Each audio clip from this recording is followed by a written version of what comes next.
Buenas noches o buenos días, como tú prefieras verlo. Muchas gracias por estar con nosotros en esta nueva emisión de La Verdad Sea Dicha. Un espacio para ti, que quieres un México democrático, justo y libre. Somos una televisión que te ve y que te escucha, porque de eso se trata este programa, de informar, de dialogar, de debatir, de dar voz a nuestro pueblo. Sabemos que la verdad molesta, sobre todo a los poderosos que acostumbran mandar sin que nadie los cuestione. Por eso, no podemos dejar de informarles que nuestro programa de la semana pasada no fue transmitido en 12 estados: Baja California, Chihuahua, Nuevo León, Tamaulipas, Tlaxcala, Puebla, Colima, Veracruz, Tabasco, Estado de México, Guanajuato y Jalisco. Aunque mucha gente piensa que se trató de un acto de censura, la televisora adujo problemas técnicos y falta de información a sus repetidoras. Ya veremos esta noche si esto es verdad. Lo importante es que estamos de nuevo con ustedes. Esta noche les presentaremos un reportaje sobre uno de los asuntos que más preocupan y angustian a los mexicanos hoy en día. Nos referimos al salario mínimo y a la carestía de la vida. Porque como es sabido, todo sube, menos el salario de los trabajadores. Si no, pregúntenle a la señora que se forma diariamente a comprar las tortillas. La Constitución de 1917 es un gran pacto social que garantiza derechos esenciales de diversos sectores de mexicanos. Los derechos de los trabajadores son un capítulo importantísimo de la Constitución. Los salarios mínimos generales deben ser suficientes para satisfacer las necesidades normales de un jefe de familia en el orden material, social, cultural y para proveer a la educación obligatoria de sus hijos. Los gobernantes mexicanos están obligados a hacer cumplir la Constitución. Sin embargo, han dejado que los salarios se deterioren. En el 2007, en el centro de la República, el sueldo mínimo es de 50 pesos con 57 centavos diarios. Y como todos los salarios tienen como referencia el mínimo, todos tienden a ser bajísimos. Si suben los mínimos, los demás salarios también suben. Si los mínimos bajan, los demás salarios también bajan. Según estadísticas oficiales, el ingreso promedio del trabajador mexicano en el 2006 fue de 67 pesos diarios. No hay familia que pueda vivir con eso. Entre 1977 y el 2006, el salario mínimo mexicano se depreció más del 75%, lo que representa una de las caídas más brutales del ingreso en el mundo. Solo en el sexenio de Fox perdió 22% de su poder de compra. El salario mínimo mexicano está en el nivel de pobreza y viola los más elementales derechos humanos. En 2006, para pagar la canasta básica indispensable, que no incluye vivienda, salud, vestido, educación, recreación y cultura, un obrero debería trabajar más de 48 horas diarias, es decir, 6 turnos. Para satisfacer la canasta normativa de satisfactores esenciales, se necesitan 10.25 salarios mínimos. En el 2007, el salario mínimo no alcanza más que para comprar tanto de tortilla, tanto de tomate, tanto de aceite, tanto de gas, o tanto de carne y una lata de chiles.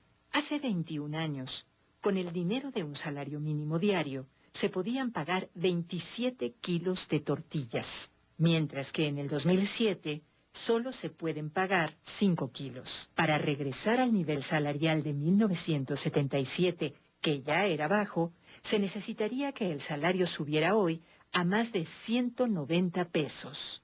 En el 2006, el sueldo mínimo de un trabajador mexicano equivale a 0.51 dólares por hora. En Alemania, el mínimo es 21.11 veces mayor. En Japón, 15.67 veces más. En Estados Unidos, 11.39 veces más. En Brasil, 2.83 más.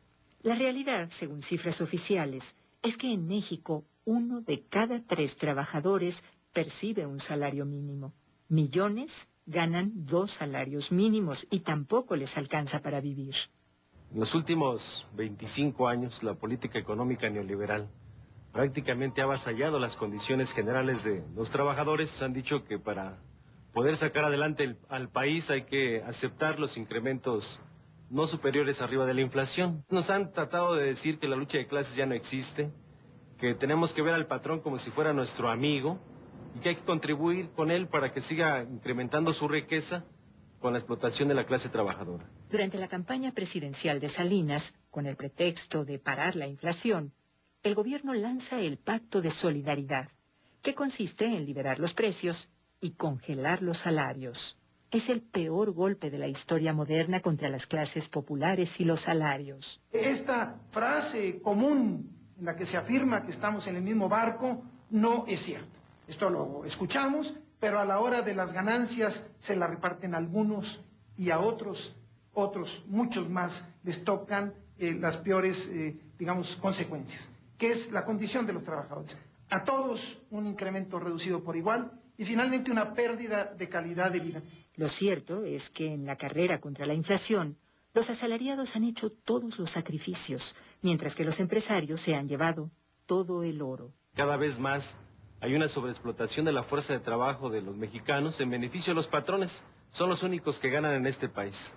La clase trabajadora sobreexplotada, hay condiciones de gente, de niños trabajando con menores de 14 años, que tienen que complementar el gasto de la familia. El anciano también tiene que trabajar, la esposa tiene que trabajar para establecer las condiciones mínimas de lo que es la educación, la salud, el esparcimiento y la alimentación. Los gobiernos neoliberales también dicen que la política de bajos salarios es para atraer la inversión y generar empleos, pero esto también es falso. De tal manera que hoy el deporte nacional es ir acabando, reduciendo la calidad de vida de la población trabajadora y finalmente todos somos trabajadores.